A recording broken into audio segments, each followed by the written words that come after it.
Hello students, आपका हमारे channel dreams unlimited में स्वागत है। हम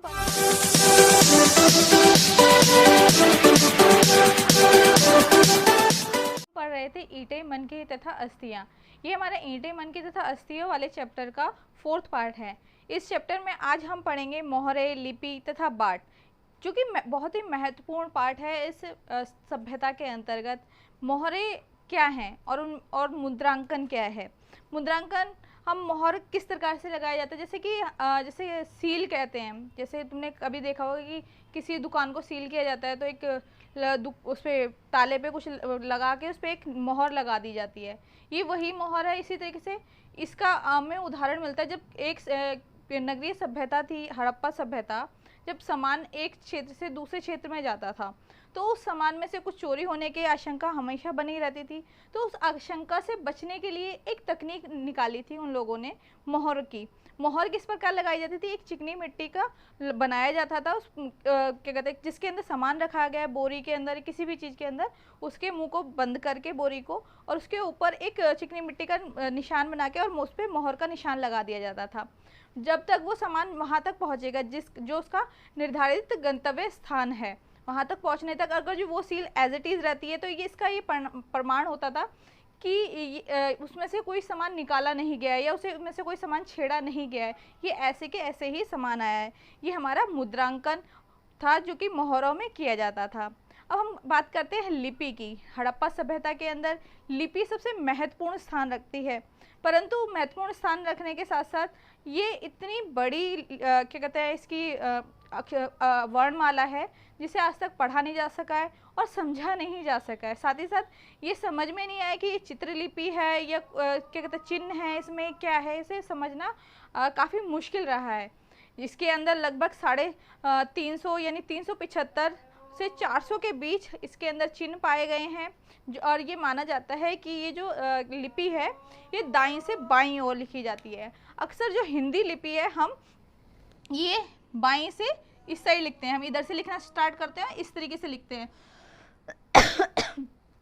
मगर जो ये लिपि है ये हमारी इस साइड से लिखी जाती है, इस तरीके से लिखी जाती है, ये माना गया है। इसका प्रमाण इस प्रकार से मिलता है कि अक्सर जब भी हम लिखते हैं हिंदी में, अगर जो हमारे पास एक छोटा सा पेज है तो हम यहाँ से लिखना स्टार्ट करेंगे, लिखेंगे, मगर जो पहले वर्ड होंगे वो बड़े बड़े लिखते चले जाएंगे, मगर जब लास्ट में जब छोटी थोड़ी जगह बचेगी तो हम उसे छोटा छोटा लिखना शुरू कर देंगे, ताकि वो जो भी हम एक पैराग्राफ या कुछ भी लिखना चाहते हैं उस क्या कहते हैं सर्कल के अंदर या उस स्क्वायर के अंदर वो कंप्लीट आ सके।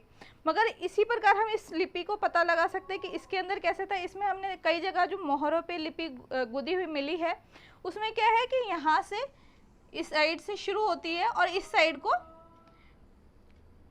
धीरे धीरे छोटे अक्षर दिखाई देते हैं, जिससे पता चलता है कि जो लिपि है ये हमारी दाईं से बाईं ओर लिखी जाती थी। मोहरे, तांबे, मर्तबान, मिट्टी और लघु पट्टिकाएं, आभूषण, अस्थि छड़े, प्राचीन सूचना पट, इन सब पे ये इस प्रकार की लिपियां देखने को मिलती है। ये हमारी हड़प्पा सभ्यता।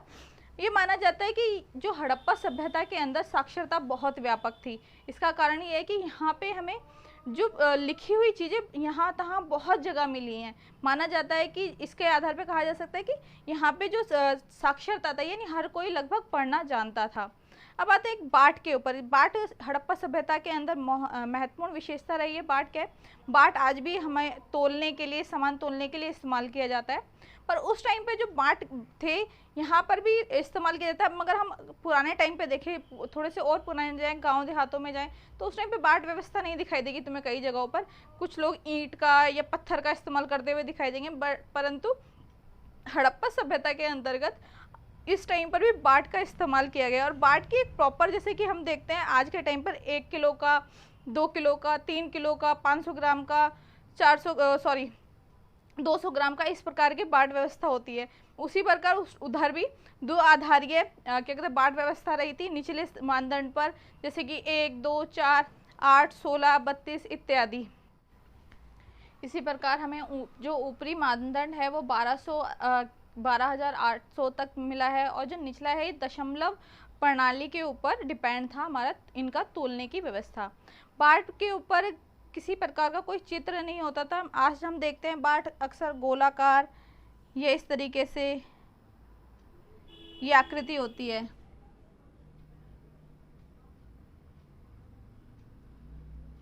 सॉरी, इस प्रकार की आकृति होती है, परंतु उस टाइम पर घनाकार आकृति रहती थी क्या कहते हैं हमारे इनके बाटों की। और बाट बनाने के लिए जिस पत्थर का प्रयोग किया गया, आज के टाइम पर हम बाट बनाने के लोहे का किसी धातु का प्रयोग करते हैं, पर उस टाइम पर बाट बनाने के लिए एक चट नामक पत्थर होता था, उसका प्रयोग किया गया है। अब आती है प्राचीन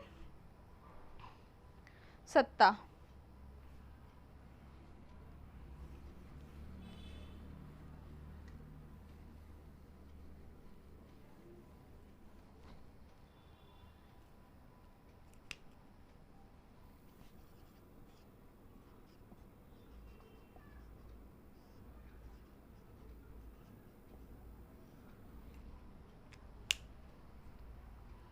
अब यहाँ हम बात करते हैं प्राचीन सत्ता की। अब प्राचीन सत्ता क्या थी? अब प्राचीन यानी हम इसमें सभ्यता के अंदर कि किस प्रकार से राजा होता था या कोई पुरोहित राजा था, किस प्रकार से शासन चलता था। क्योंकि ये तो तय है कि इतने बड़े एरिया में, जो कि हड़प्पा सभ्यता उस टाइम पे सबसे ज़्यादा फैली हुई सभ्यता थी, यानी सबसे बड़ी सभ्यता मानी जाती है। तो इतने बड़े एरिया में हम जब सभ्यता के अंदर देखते हैं तो एक रूपता दिखाई देती है, जैसे कि ईंटों में, बाट के अंदर, मनकों में, बर्तन में, इन सब चीज़ों में एक रूपता दिखाई देती है। यहाँ तक कि मकान बनाने की जो क्या कहते हैं, मकान निर्माण की जो एक तकनीक है, मनके बनाने की तकनीक है, इन सब में एक रूपता दिखाई देती है। इसका आधार सिंपल सा है कि एक क्या कहते हैं राज सत्ता ही हो सकती है। तो वो प्राचीन काल में जो सत्ता थी वो किस प्रकार की थी, तो ये माना गया है, जो प्रसाद और शासन के बाद में यानी महल और शासक की बात की जाती है, तो माना गया है कि इस टाइम पे पुरोहित राजा रहा होगा। पुरोहित राजा, क्योंकि पुरोहित राजा इसलिए कहा जाता है क्योंकि हमने इससे पहले जो अन्य सभ्यताएं हैं, जैसे कि मेसोपोटामिया की सभ्यता, वहाँ पे इस तरह के शासन को देखा है कई जगहों पर, जिसके आधार पर ये माना गया कि शायद यहाँ पे पुरोहित राजा रहा हो। क्योंकि यहाँ पे राजा की कोई ऐसे चिन्ह नहीं मिले हैं या स्पेशली ऐसा कोई महल नहीं मिला है जिससे ये पूरे तरीके से सुनिश्चित प्रकार से कहा जा सके कि यहाँ पे राजा का शासन होता था। इसी प्रकार हम आते हैं सभ्यता का अंत। अब ये कहते हैं कि सभ्यता का अंत किस प्रकार हुआ। इसके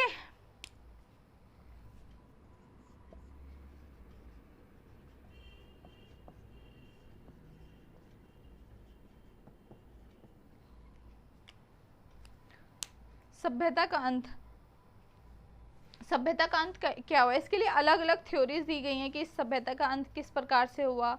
क्योंकि हमें ये जो 2600 से 1900 के बीच का टाइम है, ये मेन सभ्यता के विकसित होने का टाइम था। इस यानी सबसे जो विकसित सभ्यता हड़प्पा सभ्यता पाई जाती है वो 2600 से 1900 ईसा पूर्व के बीच पाई गई है। वहीं जब हम दिखाई 1800 के जो बाद में की जो स्थितियाँ है, वो ऐसा दिखाई देता है कि जो हड़प्पा सभ्यता की जो क्या कहते हैं नीचे की तरफ पतन होना शुरू हुआ था। हमें दिखाई देता है कि इस सभ्यता के अंतर्गत हमें नई बस्तियों का निर्माण दिखाई देने लग जाता है, जो कि गुजरात के अंदर 1800 ईस्वी के बाद हमें गुजरात में नई बस्तियां दिखाई देती हैं। इसी प्रकार हरियाणा, पश्चिमी उत्तर प्रदेश में भी कुछ इससे संबंधित, हड़प्पा सभ्यता से संबंधित हमें नई बस्तियों का उद्भव दिखाई देता है। Next page.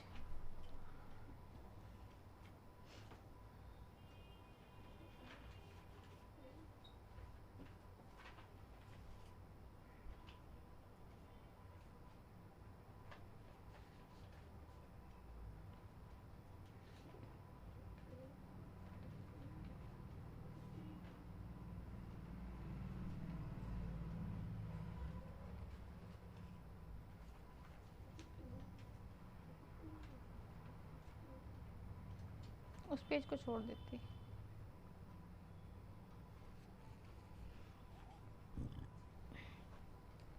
हड़प्पा सभ्यता के पतन के बारे में अलग अलग थ्योरीज दी गई हैं। हड़प्पा स्थलों का भौतिक संस्कृति में बदलाव माना जाना, बाटो क्या कहते हैं हमें 1800 के ईस्वी के बाद दिखाई देता है। बाटो, मनको, मोहरो की जो एक विशिष्टता थी हड़प्पा सभ्यता की, वो धीरे धीरे समाप्त होने लगी थी।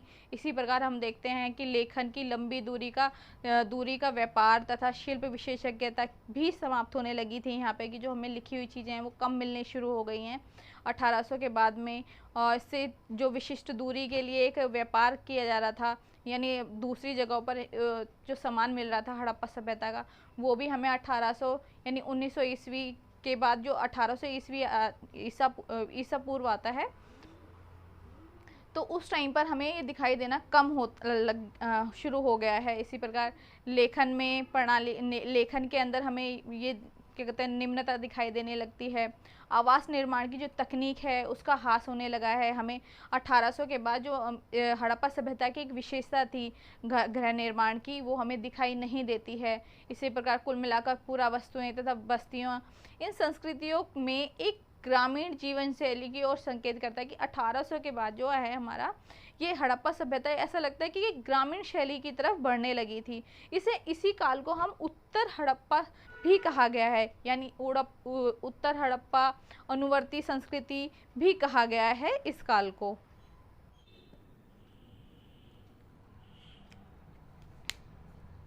अब हम पढ़ते हैं हड़प्पा सभ्यता की खोज। हड़प्पा सभ्यता की खोज किस प्रकार से हुई? हम ये जानते हैं कि हड़प्पा सभ्यता अपने आप में सबसे प्राचीन सभ्यता थी। हमने पढ़ा था कि जो इसकी जो सभ्यता के जो उत्खनन हुए थे, इसके बारे में जानकारी प्राप्त करना आसान नहीं था। उस टाइम पर ये माना जाता था, जिस टाइम पे अंग्रेजों के टाइम पर सभ्यता की खोज हुई थी, कंगिंगम जो थे उस टाइम पर पहले डायरेक्टर थे, जनरल थे भारतीय पुरातत्व सर्वेक्षण के। उनका ये मानना था, और इसके बाद भी जो मार्शल भी आए थे उनका भी ये मानना था कि इंडिया की जो संस्कृति है उसकी शुरुआत गंगा नदी के किनारे हुई थी, यानी गंगा संस्कृति से के बारे में बात करते थे वो। उन्होंने कभी सोचा ही नहीं था कि सिंधु सभ्यता भी हो सकती है। पर अचानक से उस सभ्यता, जो हम कहते हैं कि 1800 के टाइम पर, 18 ईसा पूर्व के टाइम पर इस सभ्यता का पतन होना शुरू हो गया था। तो उस टाइम के बाद फिर अचानक से उस जगह पे कोई नई बस्ती भी नहीं बसी, मगर जो एक क्षेत्र था, ये क्या कहते हैं हमारे हरियाणा, पंजाब और बेसिकली पाकिस्तान के अंदर जो हड़प्पा, मोहनजोदड़ो और गुजरात के उधर पड़ते हैं ये जगह, तो यहाँ पे उस टाइम इससे पहले कभी खोज करने की चेष्टा भी नहीं की गई थी, तो इसलिए पता भी नहीं था।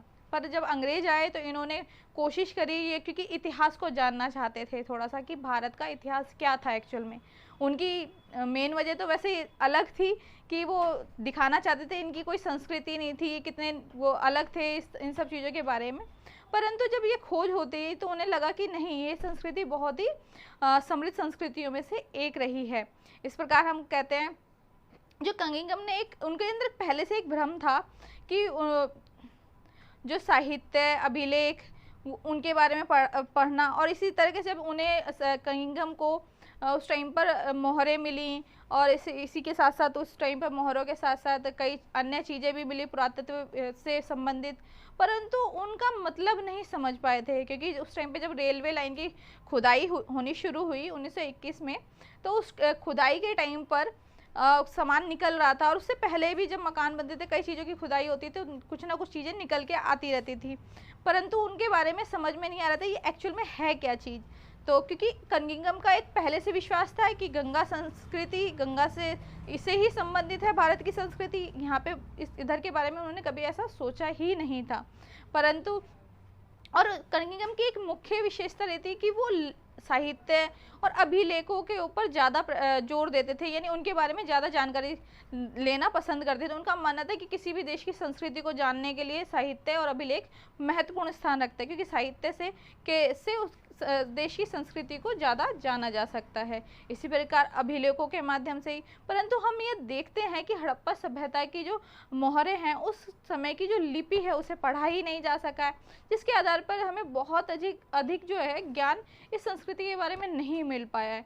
तो अब हम पढ़ते हैं एक नवीन प्राचीन सभ्यता। हड़प्पा सभ्यता को ये आखिर नवीन प्राचीन सभ्यता कहा गया है इस चैप्टर के अंदर, मगर क्यों कहा गया है नवीन प्राचीन सभ्यता? इसलिए क्योंकि ये नवीन भी थी और प्राचीन थी, ये दोनों वर्ड अपने आप में एक दूसरे से अलग हैं।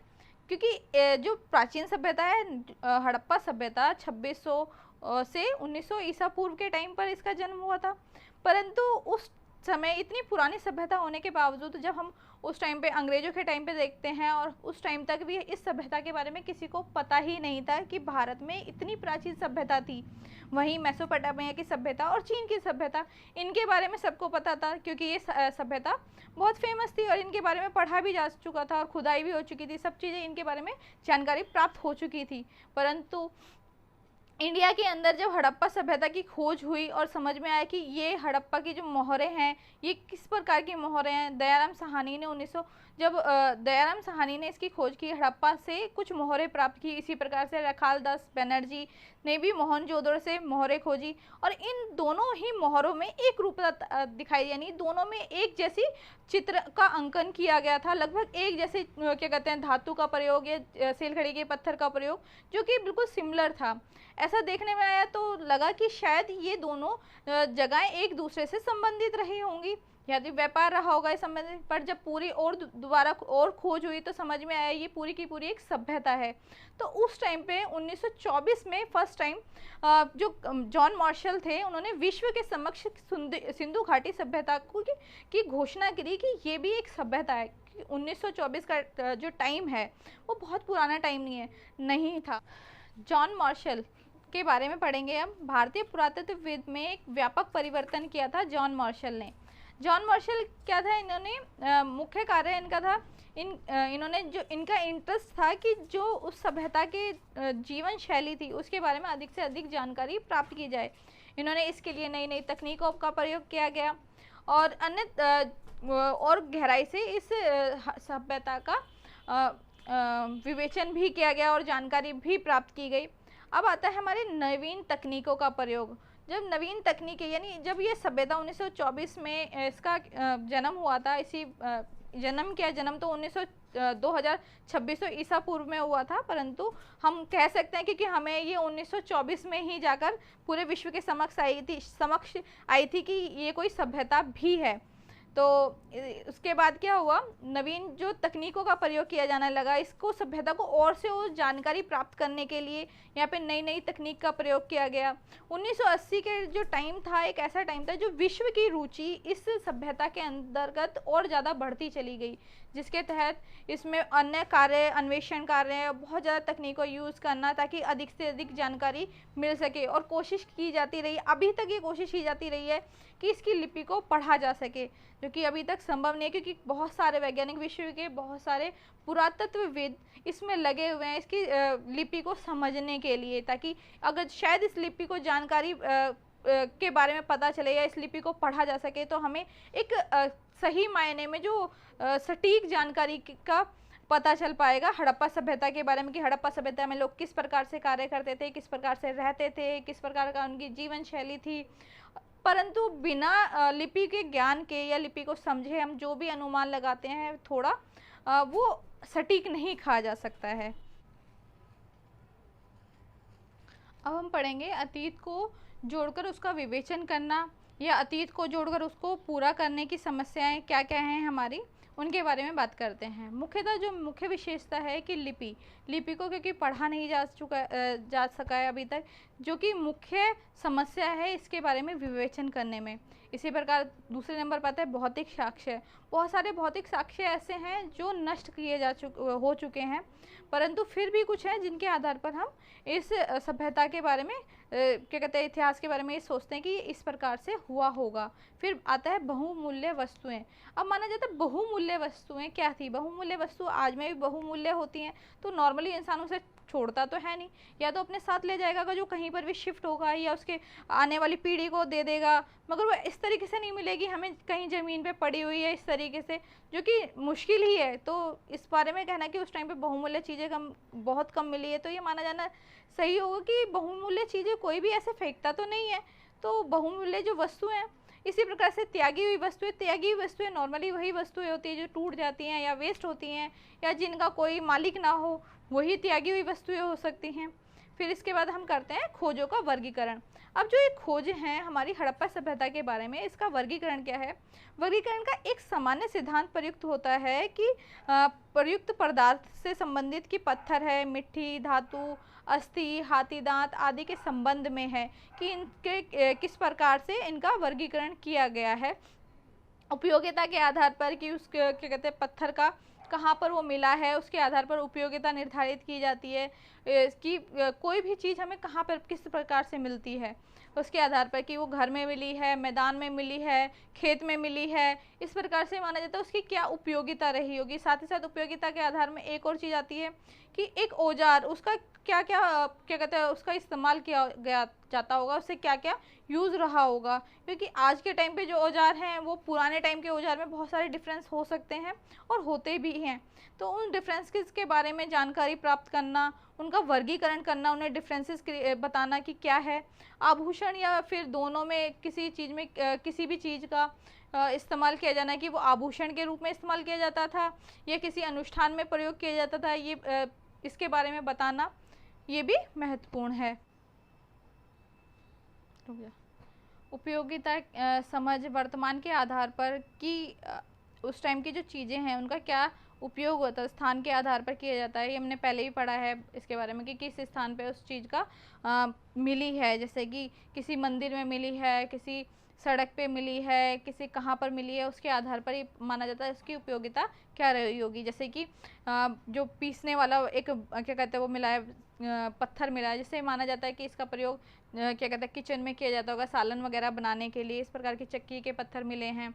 अप्रत्यक्ष साक्ष्यों के का सहारा लेना पड़ता है इस सभ्यता के अंतर, क्योंकि हम लिपि के बारे में नहीं जानते, तो कपास के जो टुकड़े हैं उनके आधार पर ये माना जाता था कि इस टाइम पे कपास का इस्तेमाल करके कपड़े बनाए जाते होंगे, परंतु इतने पुराने टाइम पे कपड़े सब क्या कहते हैं गल चुके हैं, वो ज़मीन में मिट्टी में मिल चुके हैं, तो उसका कोई साक्ष्य हमें मिलता नहीं है। परंतु हम मूर्तियों पे कपड़े देखते हैं, मूर्तियों के जो चित्र हैं, मूर्तियां जो हमें मिली हैं उन पे कपड़े हैं, आभूषण हैं, तो ये माना जाता है कि उस टाइम पे लोग इस प्रकार के कपड़े आभूषण पहनते होंगे।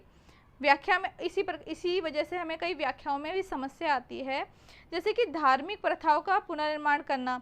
हम आज के टाइम पे जो हम धार्मिक नीतियाँ या मूर्तियाँ जो भी इस्तेमाल कहते हैं हम उसको आरोपित करते हैं उस टाइम की सभ्यता के ऊपर, यानी हम आज की जो हमारा ज्ञान है उसके आधार पर हम इतिहास को पुनः निर्मित करने की कोशिश करते हैं। जैसे कि प्रथाओं के आधार पर कि आज के टाइम पे क्या प्रथाएं हैं, नीतियां हैं, इसके आधार पर हमें माना जाता है कि उस टाइम पर भी इस प्रकार की रहती होंगी नीतियां। जैसे कि आज के टाइम पे मूर्ति पूजा है, इस प्रकार के उस टाइम की जो कुछ मूर्तियां हैं जो विशेष आभूषण प्राप्त पहने हुए हैं, तो ये माना कि इस प्रकार की मूर्तियाँ किसी देवी की मूर्ति रही होगी। इसी प्रकार से एक पुरुष की मूर्ति मिली है जो क्या कहते हैं पैर पे हाथ रख के बैठा हुआ है मान के मुद्रा में, तो उसको माना गया कि पुरोहित राजा रहा होगा। पुरोहित राजा यानी कि जिस राजा के द्वारा इस पे पूरे पे शासन किया जाता होगा। अब आते हैं हम अनुष्ठानिक पे। अनुष्ठान क्या होते थे? वैदिक जो हमारे लोथल में, कालीबंगा में वेदियाँ मिली हैं जिससे अनुमान लगा जाता है इस यहाँ पर हवन आदि इत्यादि किए जाते होंगे। मोहरों के ऊपर चित्र जो मिले हैं उनसे के आधार पर कि माना जाता है कि यहाँ पे किसी अनुष्ठान के दृश्य दिखाई देते हैं। और इसी प्रकार से परीक्षण के धार्मिक आस्थाओं और प्रथाओं को पुनर्निर्मित किया गया है पुराने तरीके से। और हम ये कह सकते हैं जिस प्रकार के साक्ष्य मिले हैं यहाँ पर हमें पूरे तरीके से मूर्ति पूजा नहीं मिली है। मूर्ति पूजा यानी मंदिर नहीं मिले हैं जिसमें मूर्ति की स्थापना की गई हो, हमें मूर्तियाँ ऐसे ही मिली हैं या किसी मंदिर का निर्माण। तो ये माना गया है कि इस समय प्राकृतिक पूजा पर जोर रहा होगा, यानी प्रकृति की पूजा की जाती होगी। एक मूर्ति मिली है जिसे हम आदि शिव की मूर्ति कहा गया है। उस एक मूर्ति जिसमें उसके आसपास एक व्यक्ति है जो क्या कहते हैं आसन में बैठा हुआ है, उसके आसपास अलग अलग प्रकार के जानवर हैं। तो ये माना गया कि आदि शिव की मूर्ति हो सकती है। परंतु आदि शिव, ये जो मूर्ति कहा गया आदि शिव का जो हमने एक कॉन्सेप्ट ही बहुत बाद में आया। ऋग्वेद में जो सबसे पुराना वेद हमारा यानी ग्रंथ माना जाता है इंडिया में, उस ग्रंथ के अंदर भी शिव के बारे में कोई जानकारी नहीं दी गई है। उसमें जबकि दिया है रुद्र के बारे में जानकारी दी गई है और रुद्र के बारे में पहला उल्लेख मिलता है ऋग्वेद के में। इसलिए कहा जाना कि ये जो मूर्ति है वो शिव की है, किसकी यही कहा जाना सही नहीं हो सकता। कुछ जो पुरातत्वविदों ने ये माना है कि हो सकता है ये किसी शमन की मूर्ति हो। शमन का अर्थ है कि शमन उन व्यक्तियों कहा जाता था जैसे जो झाड़ फूक करके ये माना जाता है कि दूसरे लोग से क्या कहते हैं एक संपर्क साध के लोगों की परेशानियों को दूर करते थे। तो इस तरीके से कहा गया कि शमन की मूर्ति हो सकती है। सो आई होप आपको ये चैप्टर समझ में आया होगा। अगर जो कोई प्रॉब्लम है इस चैप्टर से रिलेटेड आप कमेंट करके बता सकते हैं। सो आज के लिए इतना ही, नेक्स्ट चैप्टर में मिलेंगे हम।